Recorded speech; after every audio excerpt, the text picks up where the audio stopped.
Salut, je suis Maïe Farah Samuel. Je suis un oiseau de nuit qui peint le jour. Comme je suis quelqu'un qui ne parle pas beaucoup et je traduis, je couche mes émotions, les ressentis sur une toile. En revanche, la nuit, je parle beaucoup, enfin ça dépend de l'ambiance, de mon état d'âme, des sujets.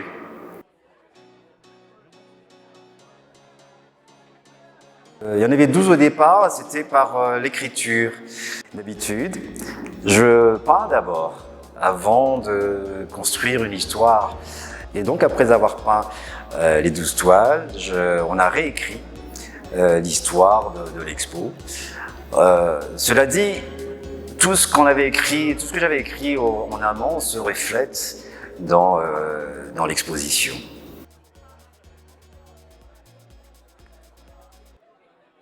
Ça va de pair.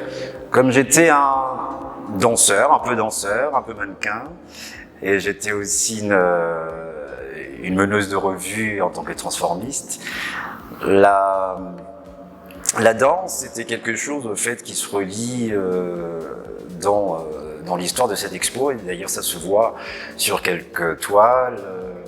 Il y a des danseurs filiformes, comme ce que j'avais fait au tout début de ma carrière d'artiste peintre.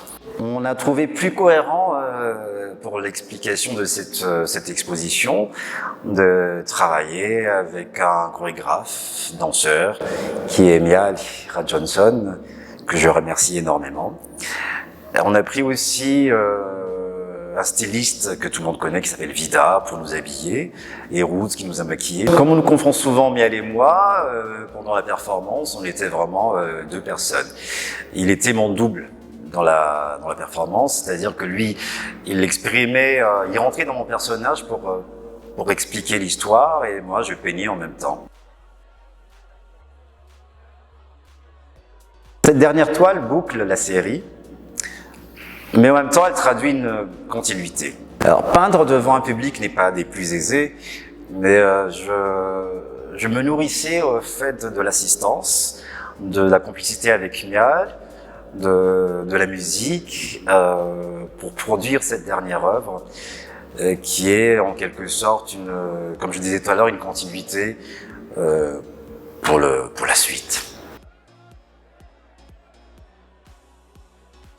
Éclectique, transgénérationnel, évolutif. Je tiens à remercier la Fondation H, son équipe.